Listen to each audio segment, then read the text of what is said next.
Life's not about how many moments you get to breathe on this earth.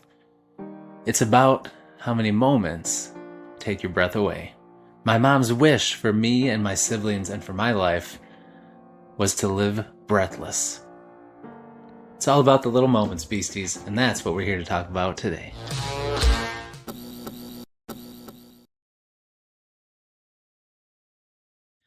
What's up, beasties? It's me, Triple B, your friendly neighborhood bearded book beast. Welcome back to the channel, and welcome back to a special little video that I decided to do today. I was going to record a beast tale, but it's been a busy couple weeks in my real life. There hasn't been a ton going on with reading, a lot of live streams and things, so I will be putting that out on Sunday this coming weekend to kind of catch up as we go into the final stretch of spooky season. But today is October 21st, and I wanted to do a video about my mom, because today is my mom's birthday. She is no longer with us. She is in heaven with the angels, hanging out on a cloud and reading some books right now.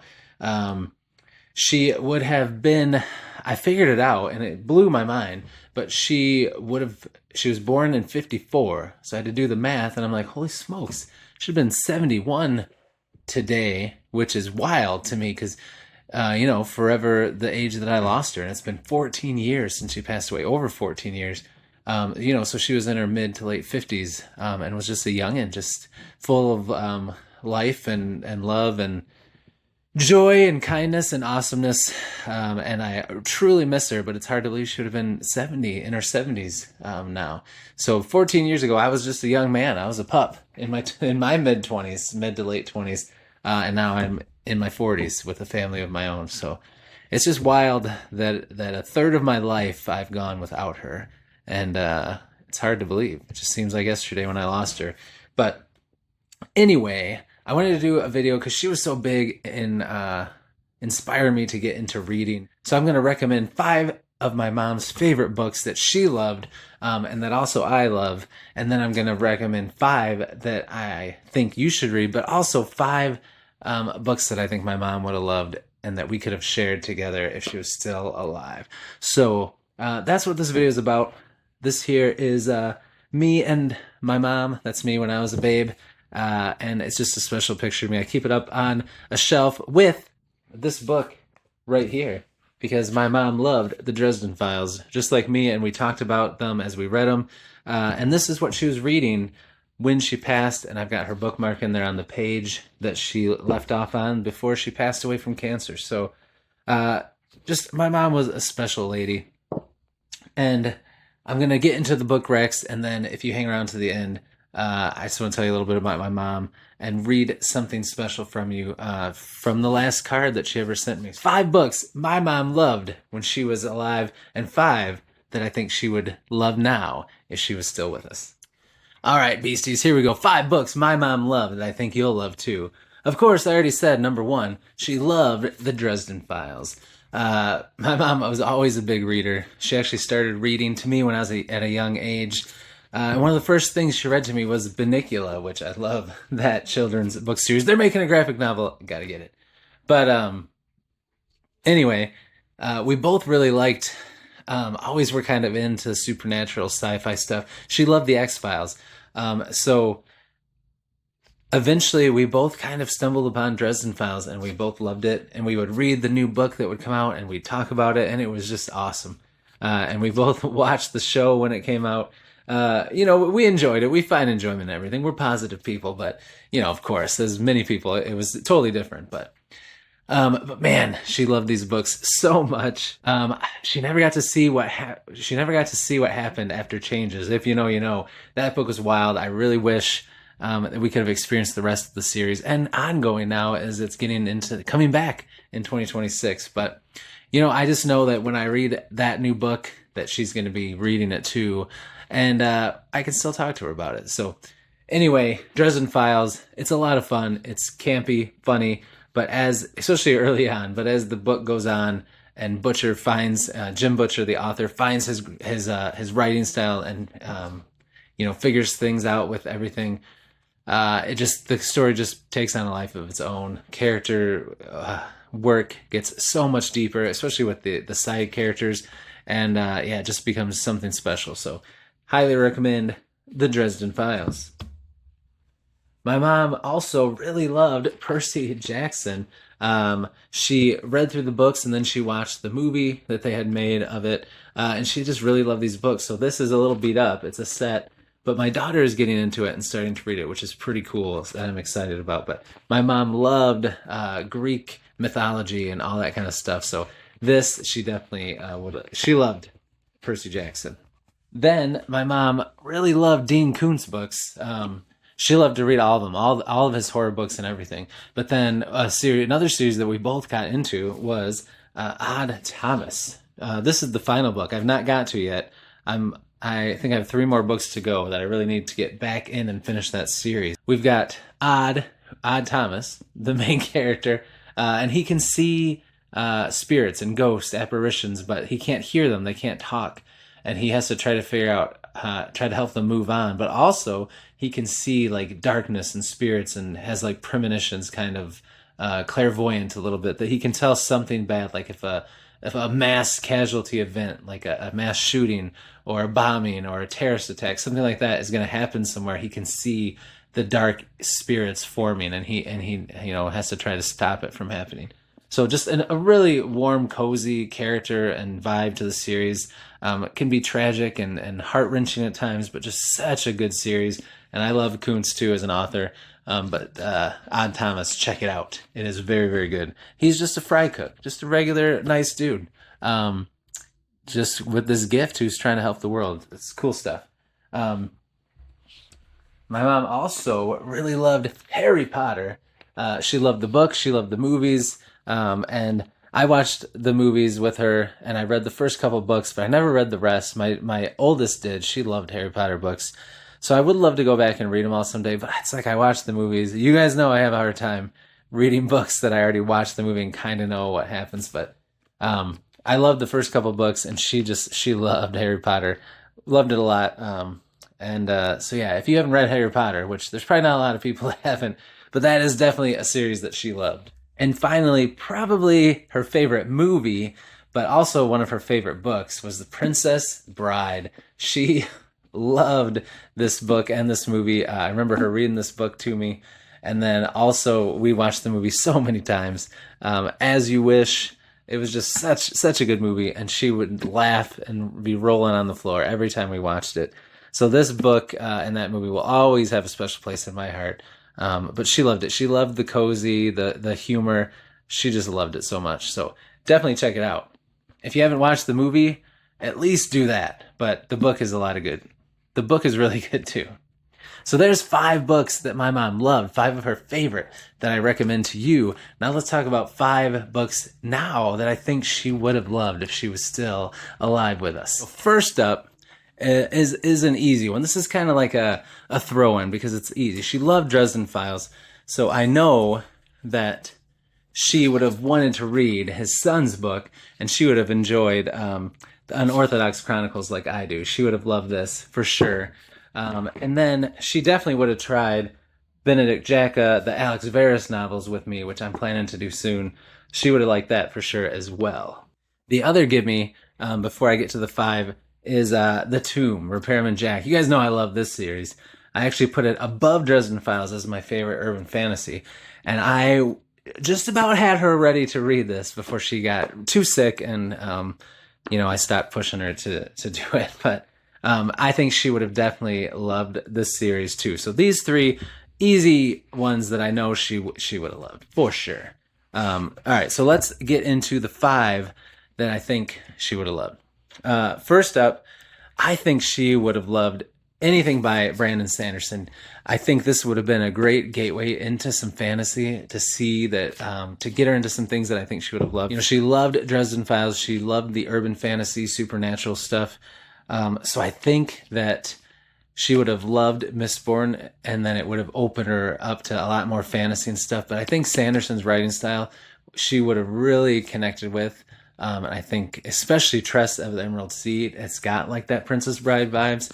I think she would have got into Sanderson for sure. Now, and this one may seem a little odd because I haven't even read this author yet, but I plan to. I have read some of the first book, about 20%. But I think she would have loved John Gwynne's books. I think once she read Mistborn, she would have loved this and got into more of a classic fantasy vibe and coming of age. I think she would have really loved this. I love the 20% I read, and I can't wait to have a year of John Gwynne soon and just read all of his stuff. But I think she also would have liked Shadow of the Gods. So I'm not sure where she would have started, but I think she would have fell in love with his writing stuff for sure.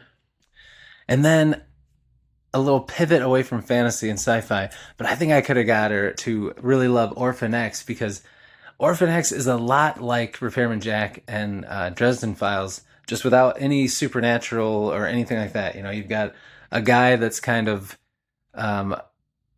trying to help people and save the world, make up for some of the bad things he's done. And he's going up against evil, and it's got found family, and it's just really good. So I think she would have loved Orphan X. And then once she got, a little fantasy under her belt, she always liked Star Wars. And I think that she would have dug Red Rising. I think I could have got her into Red Rising. She would have had a ball with this series. I really do think she would have loved it. And then probably Sun Eater too. Now, I don't know if she would have been into First Law. She didn't mind the dark stuff, the dark side of like Dresden Files and some supernatural stuff, but and she does like humoristic stuff. So I'm not sure. It'd been interesting to see what she thought of First Law, but for sure she would have liked Red Rising. And of course, if you guys have not read any of these, you definitely should. And then she always loved the cozy. She liked romance books. She loved Hallmark movies, all that kind of stuff. So she probably would have got into some of the cozy romantic. I don't know if she would have liked the spice. I mean, hey, maybe that's not something you talk about with your mom. So maybe she would have liked like Fourth Wing. Who knows? I don't know. But I do think she would have loved Legends and Lattes by Travis Baldree. I think she would have loved books like this, that kind of niche. I think she would have really dug this. Then after reading Legends and Lattes, I think she really would have been open to indie books, and I just think she would have fallen in love with the indie genre. She would have checked out indie authors and every genre. She would have done urban fantasy, sci-fi, horror, romance, romantasy. She would have checked it all out, and she would have thought it was so cool. And some of my favorites that I know would have been her favorites too. She would have loved Dark Bloom by Molly McCabe. She definitely loved Westerns, and she would have loved Cold Silver for Souls by Tori Tekken. She loved Lovecraftian type horror, and I know she would have loved Discovery by J.J. Minton. She loved that coming of age. I think she would have loved Blood and Fire, especially if she read the other stuff. She would have loved Way of a Dan by Philip Chase. She would have loved that book, and definitely we loved Aladdin. And she loves superhero stuff, and she liked Venom, so I know she would have loved Harbinger of Justice, which she would have loved Stranger Things too, watching that show. So she would have loved all of this stuff so much. And if you have not checked out these indie books, these are some of my favorites. Definitely check them out. And if you haven't checked out these books, check them out. They're all so good. I highly recommend all of these. Some of my favorite books I've read in general, not just since starting the channel. But yeah, so all these books will be linked down below. Check them out. There's some, like I said, the first few were my mom's favorite, and these are ones that are some of mine that I know she would have loved, and I would have loved to share with her and get her thoughts on them. But before we go, a lot of people comment on my positivity, my good vibes, how nice I am, all that stuff, and that all comes from my mom. So today is just a special day for me every year to remember this amazing woman that was gone too soon from not just my life, but from the world and so many other people's lives. She had so many friends and family and loved ones and people that she made their life better. She's just one of those people that walks into a room, brightens it up. One of those people that just loves you so unconditionally that you can just feel it no matter where you are in the world. And when it's gone, you feel that too, like I've said before. And I miss her, and I hope that I am doing her proud. I hope that I am being the person that she saw in me, that she wanted me to be, being the husband, the father, the friend, and everything else that she hoped I would be. And I think I am. I mean, I'm not perfect, but I've taken what she taught me, the 3 B's. I learned how to live life by the 3 B's. Be brave, be beautiful to one another, and be beastly. Check that out in my Why I Do Booktube video, where I talk about that, what that means to me. But she taught me how to live that way, to see the good in people, to see the good in situations, to find the good and make every day the best you can, and to just love on people, no matter what they think or believe, or, to have grace for people. So I just want to read. This was a birthday card. She got into making cards before she passed, and she made this really cool card with all these cool things on it, some of my favorite things. And it's just, I keep it behind this picture because I just like to read it sometimes when I need to pick me up. So let me tell you what and it's cool, she wrote with her own handwriting, so let me tell you what she said in the last card that my mom ever sent me. And this is, I think, a message that we can all remember. So listen up, beasties, listen close. 100 years from now, it will not matter what kind of car you drove. It will not matter what kind of clothes you wore. All that will matter is that you made a difference in the lives of the people you love. Having you as my son has made a big difference in my life. Thanks for being you. Always love without measure. So beasties, that was my mom's message, and that's my message to you. Love without measure, because like my mom said, it's not going to matter what kind of clothes you had, what kind of car you drove, how big your house was, how many books you have, how much money you made. What's going to matter is the legacy you leave in people, and how you treated them, and how you made a difference in others' lives. Like I talked about before, one act of kindness for a stranger, let alone the people close to you, can change the trajectory of somebody's life, of somebody's day, and just make the world a better place. So take my mom's advice for me to heart for you, beasties, and just remember that what really matters are the little things, are the moments that take your breath away, not the moments we get to breathe, but the moments that take our breath away. Those little moments are what makes the world spin, what makes it worthwhile. And just remember that making a difference in other people's lives is what it's all about, beasties, because that's what people are going to remember. They won't remember a lot of things, but they're going to remember how you made them feel. We can make this world a little bit better place every day by making somebody smile and just being kind and making somebody feel as special as they are. So that's all I got for you. Check out these books. Leave me a comment down below. Let me know if you've read any of these, the usual, what you're doing, what you've been up to, but also let me know something kind that you've done lately. Let me know something that you've done that might have changed somebody's trajectory. And let's kind of just pay it forward. On my mom's birthday, let's all do something kind today. So thank you, beasties. Have a great rest of your day. I'll see you in the next one. And until I do, devour your TBR. Be brave, be beautiful to one another, and be beastly. We'll see you.